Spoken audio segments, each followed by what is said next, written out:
अब स्टूडेंट्स हमें यह आइडिया तो लग ही चुका है कि ड्यूरिंग मोशन ऑब्जेक्ट जिस पाथ को फॉलो करता है उस पाथ की जो लेंथ है वो हमें देती है डिस्टेंस, और उस जर्नी का इनिशियल पॉइंट और फाइनल पॉइंट के बीच में जो शॉर्टेस्ट पाथ होता है जो दोनों को स्ट्रेट लाइन से जोड़ने के बाद मिलता है उसे हम कहते हैं डिस्प्लेसमेंट। अब हम डिस्टेंस और डिस्प्लेसमेंट की कुछ न्यूमेरिकल सॉल्व कर लेते हैं, और पहला जो न्यूमेरिकल है वो मैंने कुछ इस तरह से सेलेक्ट किया है का man moves on a semi circular track of radius 40 metre. If he starts at one end of track and reaches to the other end, find the distance and displacement। और वो जो पाथ फॉलो कर रहा है वो simple सी बात है कि सेमी सर्कुलर ट्रैक की जो सर्क्यूमफेरेंस है वहां से होते हुआ जाएगा। तो अगर वो ए से बी पर पहुंचता है तो एक्चुअल पाथ लेंथ क्या है उसकी, ये सर्किल की सर्क्यूमफेरेंस। और हमें ये बात पता है कि टोटल अगर सर्किल होता पूरा कंप्लीट तो उसकी सर्क्यूमफेरेंस होती है 2πr, लेकिन ये सेमी सर्किल है तो सर्क्यूमफेरेंस भी आधी होगी 2πr/2, तो कितना आ जाएगा पाई इंटू आर। तो डिस्टेंस कितनी आ गई उसकी 3.14 इंटू में 40 मीटर। तो आप इसको ऐसे भी लिख सकते हो 31.4 इंटू 4 से मल्टीप्लाई कर दो, 4 4 16, 4 1 5 और 4 3 12, तो कितना आ जाएगा 125.6 मीटर। ये क्या है, ऑब्जेक्ट के थ्रू ट्रेवल की गई डिस्टेंस। और अगर ऑब्जेक्ट ए से बी पर पहुंचा है और दोनों को मैं स्ट्रेट लाइन से कनेक्ट कर दूं तो मुझे मिल जाएगा डिस्प्लेसमेंट। और यहां आप देख सकते हो कि ये जो डिस्प्लेसमेंट है वो इस सर्किल का डाया है, यहां से यहां तक रेडियस, ये भी रेडियस, तो डिस्प्लेसमेंट कितना आ जाएगा ट्वाइस ऑफ रेडियस। तो आप लिख सकते हो ट्वाइस ऑफ रेडियस का मतलब 80 मीटर, क्योंकि रेडियस उसकी 40 मीटर है। लेकिन डिस्प्लेसमेंट एक वेक्टर फिजिकल क्वांटिटी होती है तो उसकी एक डायरेक्शन भी होती है और वो फिक्स है हमेशा इनिशियल पॉइंट से फाइनल पॉइंट की तरफ।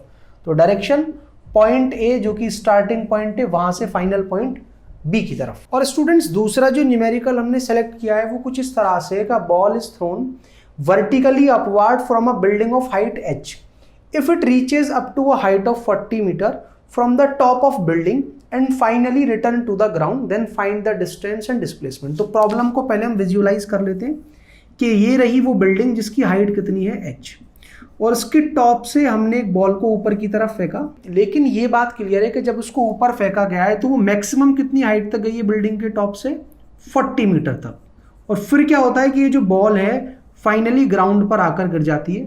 तो हमें इस जर्नी का डिस्टेंस और डिस्प्लेसमेंट पता करना है। तो डिस्टेंस क्या होती थी कि ड्यूरिंग मोशन ऑब्जेक्ट जिस पाथ को फॉलो करता है उसकी लेंथ हमें प्रोवाइड करती है डिस्टेंस। तो पहले ये बॉल ऊपर गई 40 मीटर ऊपर, फिर अगर ये बिल्डिंग के टॉप तक ही आती तो 40 मीटर और नीचे आना पड़ता, तो डिस्टेंस कितनी होती आती 40 + 40 मीन्स 80। मगर फिर वो ग्राउंड तक आती है तो बिल्डिंग की जो हाइट है इतना और उसे नीचे आना पड़ेगा।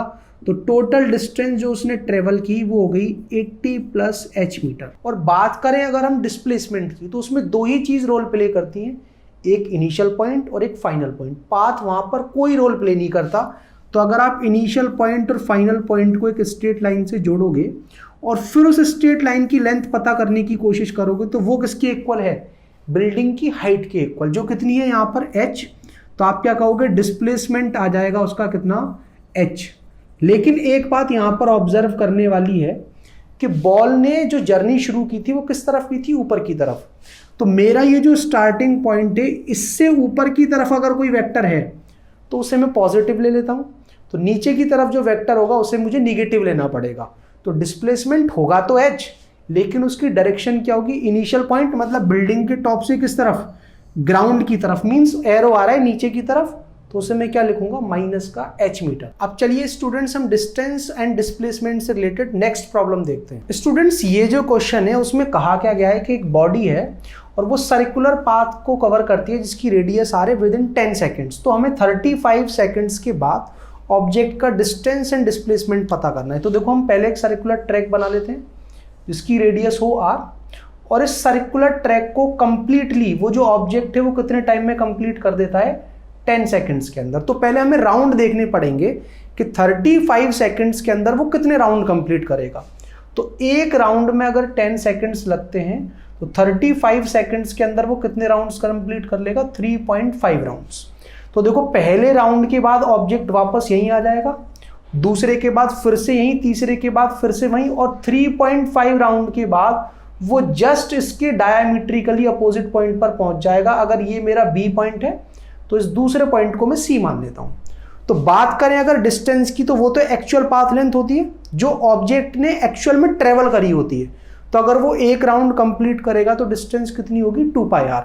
लेकिन टोटल राउंड कितने कंप्लीट करे हैं उसने 3.5, तो टोटल डिस्टेंस कितनी हो जाएगी 3.5 इंटू 2πr मीन्स कितना 7πr मीटर।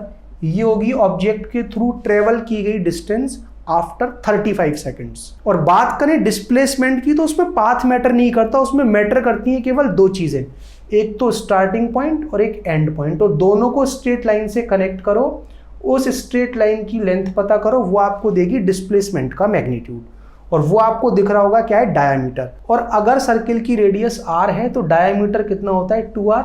तो इस जर्नी का अगर डिस्प्लेसमेंट पूछा जाए तो वो होगा 2r, और उसकी डायरेक्शन हमेशा होती है क्योंकि डिस्प्लेसमेंट वेक्टर फिजिकल क्वांटिटी है, और वो होगी पॉइंट बी से पॉइंट सी की तरफ। तो आपको समझ में आ गया होगा कि 35 सेकंड्स के बाद डिस्टेंस 7πr और डिस्प्लेसमेंट 2r। और स्टूडेंट्स, डिस्टेंस एंड डिस्प्लेसमेंट से रिलेटेड जो लास्ट प्रॉब्लम हमने सेलेक्ट की है वो कुछ इस तरह से है कि एक ड्रंकार्ड है और वो एक नैरो स्ट्रीट के अंदर ट्रेवल कर रहा है, और वो 5 स्टेप्स तो लेता है फॉरवर्ड डायरेक्शन में, फिर उसके बाद 3 स्टेप्स लेता है बैकवर्ड डायरेक्शन में। वो आपको पता होगी कि नशेड़ी किस तरह से चलते हैं।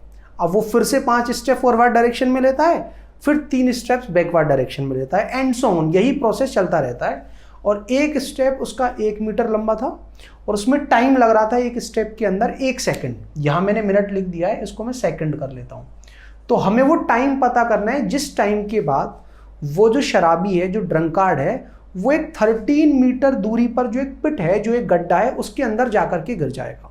तो उसको हम विजुअलाइज कर सकते हैं, और अगर आप खुद से ट्राई करना चाहते हो तो वीडियो को रोक करके ट्राई कर सकते हो।